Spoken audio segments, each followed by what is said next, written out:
The day she lost everything. I never thought I'd be the guy writing one of these stories. But here I am. For 4 years I thought I had it all. A solid relationship, a future with the woman I loved, and a dream of buying a house together. Mira was everything I thought I wanted. Charming, ambitious, and as I would soon learn, a complete fraud. I had spent the last 3 years saving nearly $35,000 for a down payment on our future home. Mira knew about the savings, and while we had always split expenses, she started asking for small favors here and there. First, I covered a little more rent because she was stressed at work. Then she needed help paying off a credit card bill. Then a few thousand for some business investments. I was too blind to see the pattern. Mira worked in marketing and had a close work friend, Jonas. At first, I didn't think much of it, just a colleague, she always said. But then came the late-night texts, the private jokes, the way she would light up when his name popped up on her phone. One night, while she was in the shower, her phone buzzed. I glanced at the screen. A message from Jonas. "Only a few more weeks, babe. Can't wait for our trip. He's never going to know." My stomach dropped. The next day, I logged into our joint savings account. The one meant for our future home. The balance? 0. She had wiped it clean.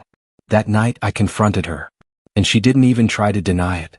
"It's just money," she said with a shrug. Jonas and I are going on a trip together. We deserve it. I felt like I was going to be sick. Then she laughed. "You're too nice to leave me over this," she smirked. "You always forgive me." And in that moment I realized something. She was right. I had been too nice. But not anymore. I didn't react the way she expected. I didn't yell. I didn't argue. I didn't even call her names. I just nodded. "Okay," I said, my voice calm. She blinked. Wait, what? I could see the confusion on her face. She was expecting a fight. Drama. Tears. Anything to make herself feel important. But I gave her nothing. I turned around and walked away, leaving her standing there. And that was the moment she lost all power over me. The next morning, before she even woke up, I started working. I closed our joint account and opened a new one in my name only. I rerouted my direct deposits. I removed myself from our lease, leaving it fully under her name. I canceled every shared subscription, utility, and credit card with my name on it. I informed our landlord that once the lease expired, I would not be renewing it. But I wasn't done yet. I started digging deeper. I went through our old bank statements. What I found was worse than I imagined. Not only had she stolen our house savings, but she had also been using my money to pay off Jonas's debts. Thousands of dollars, gone. And it didn't end there. She had been lying about her finances for years. Credit cards maxed out. Late payments. She had been living a luxury lifestyle on borrowed time. And now I was going to make sure that time ran out. The morning of her flight, Mira kissed me on the cheek like nothing had happened. "I'll text you when I land." I smiled. Of course. She walked out the door, completely oblivious to what was coming. The moment she was gone, I packed my things. I wasn't just moving out. I was disappearing from her life entirely. I found a new apartment, under my name only. I forwarded my mail. I changed my phone plan. I deleted my social media. I blocked her family and friends. I notified HR to reroute my contact details and flagged her name as someone to ignore. By the time her plane landed, I was gone. She just didn't know it yet. And before I left, I made sure to tie up all loose ends. Her car insurance? Cancelled. It had been under my name. Our Wi-Fi and utilities? Shut off. Our rent? The lease was now entirely hers. Mira thought she was getting away with it. But when she came back, she would find out. Nice was gone. And so was her access to my money. Mira always thought she had me figured out. She believed I was too nice to leave. Too forgiving. Too predictable. She was about to find out exactly what leaving looked like. Before she even landed, her world was already falling apart. Her gym membership? Cancelled. Salon subscription? Gone. Meal deliveries? Cut off. I wasn't going to pay a single cent more for the woman who laughed in my face and stole from me. Mira boarded her flight with a smug grin, thinking she had pulled off the perfect heist, draining my savings, funding a lavish vacation with Jonas, and leaving me behind like a clueless fool. She had no idea that the moment her plane took off, her entire life was crumbling beneath her. The first call came while she was still in the air. I had set up automatic withdrawal notifications on her bank account, knowing she would try to use it while abroad. Attempted withdrawal, declined. Card, blocked. Suspicious activity reported. Before she even landed, her emergency funds were frozen. I had already spoken to the bank, flagged unauthorized transactions, and ensured that whatever was left in her account was now tangled in pending fraud investigations. By the time she reached the airport for her return flight, she was broke, exhausted, and panicking. She had spent days scrambling to pay for meals and hotels without access to my money. But that was just the beginning. When she finally landed, she pulled out her phone to order an Uber home. Card declined. She tried another. Declined. No cash left. No way to pay. Frustrated, she called me. Straight to voicemail. She tried texting. Blocked. Confused, she called a friend for a ride home. That's when she got her next surprise. When she arrived at our building, she saw a for lease sign out front. She rushed to the door, fumbling for her key. It didn't work. Panicking, she banged on the door, only for the landlord to inform her. You no longer live here. The leaseholder removed himself. It's in your name now. Oh, and rent? It was due yesterday. Her jaw dropped. For the first time, it hit her. I was gone. Desperate, she ran to her car, thinking at least she had that. She turned the key. Nothing. She checked her email. Alert, car insurance canceled.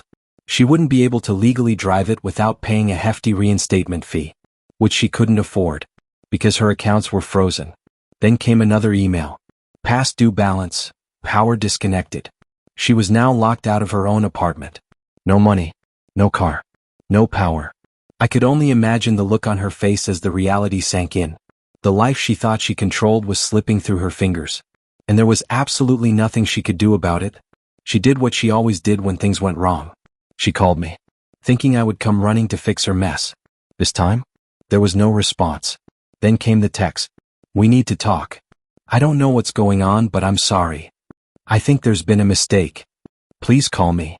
Babe, please, I need your help. I let them sit unread. Let her squirm. Then, after hours of silence, I sent her one message. Remember when you said I was too nice to leave? You were half right. I did leave. You just never saw it coming. Blocked. Mira always thought she was the smartest person in the room. She believed she could manipulate her way out of anything, especially with me. But this time, there was no coming back from what she had done. And now, as she sat in her powerless, empty apartment, unable to even afford food, she was about to learn the full weight of her actions. At first, she tried to save face. She called her friends, hoping to crash on their couches. The second they heard what she had done, most of them ghosted her. Desperate, she called Jonas, her work friend, her partner in crime.